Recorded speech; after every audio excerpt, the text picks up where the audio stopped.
screw this. I'm gonna do this shirtless.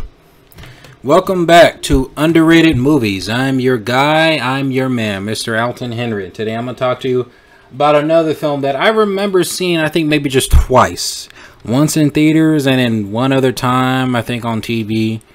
LakeView Terrace, starring Kerry Washington, Samuel L. Jackson, and Patrick Wilson. It's a story about a interracial couple that moves into a new neighborhood, and they are taunted basically by a racist African-American cop played by Samuel L. Jackson. Interracial couples is Patrick Wilson and Kerry Washington. And I remember watching the movie, and to be quite honest, I'm split on the film. And what I mean by that is that there are some things I liked about it. There's some things in there that I didn't really like. But I think the reasons why I did not like it was based on personal beliefs. I'm in favor of interracial relationships. I love the idea of interracial relationships. And then other races coming together and learning about other cultures and forming a relationship. Humankind, you know. And Samuel Jackson plays a cop. I don't remember the name, but he plays a cop tormented of his wife's infidelity. Where I think in the film, his wife fell in love with a Caucasian male while she was married, and he found out about it, that they had an affair for a while, but unfortunately the wife tragically died in some sort of car accident, and that has tormented and traumatized Samuel L. Jackson's character, where he's a single dad trying his best to outlook for his children and to make sure his children don't go for the, I guess, same experience that he's been through. But again, his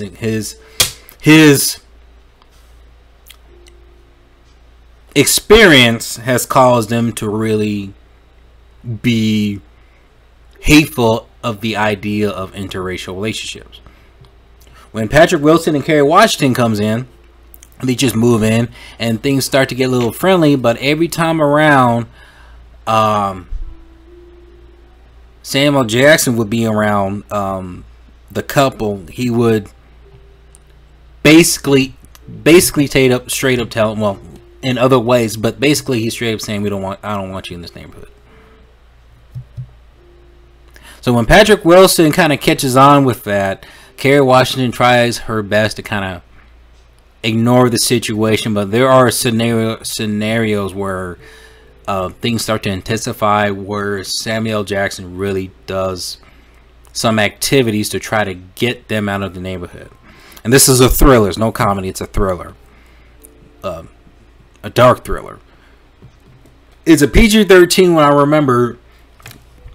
It was one of the rare films that I remember seeing for a PG-13 to get away with multiple F words. Like, I remember that. I remember they went out to like 3 F words, maybe even close to 5 for a PG-13 film. And it looked like the film almost went to an R rating, but I think it barely made it under the radar for a PG-13 film. There's a moment I remember, and I can't believe I freaking remember this because I only see the movie. And it's been a decade. It's been over a decade since I've seen it, but since then, the strangest thing, I still remember this movie, and I still remember how I feel about it. I'm still split about it. But I would recommend it because of how I feel about this film.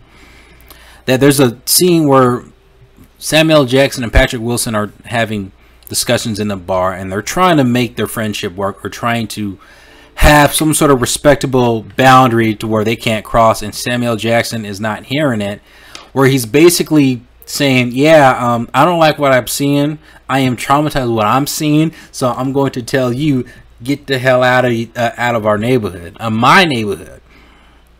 And Samuel Jackson's a cop in the film. Like, I want you out. So he inflicts his pain on other people and is tormented by it, a selfish SOB, and really tries to get Kerry Washington and Patrick Wilson out. And I have to be honest with you, I think this is probably one of the scariest, maybe the scariest performance I've seen Samuel L. Jackson ever give in any film. And I think that was very memorable. And you also see sides that you have other ethnicities basically being racist to other ethnicities. So things aren't always one-sided. There's always a double standard. And there are situations where, and I think Fat Joe's in the film, if I remember, he would hire Fat Joe as like an informant, and he would ask him to literally set up things to go wrong at the couple's house, where he would ask them to break in and cause their experience to live in that neighborhood so bad to where they would get the common sense to move, which they don't.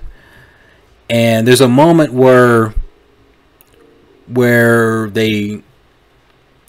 Fat Joe's at the house, and Kerry Washington comes back for whatever reason, and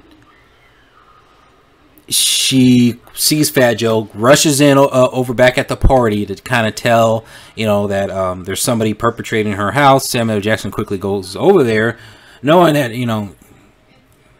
that his plan pretty much failed. So when he sees Fat Joe, he's put in a corner to where he needs to cover up his evidence, since he hired Fat Joe to, I'm sorry to keep calling him Fat Joe, but that's the rapper's name.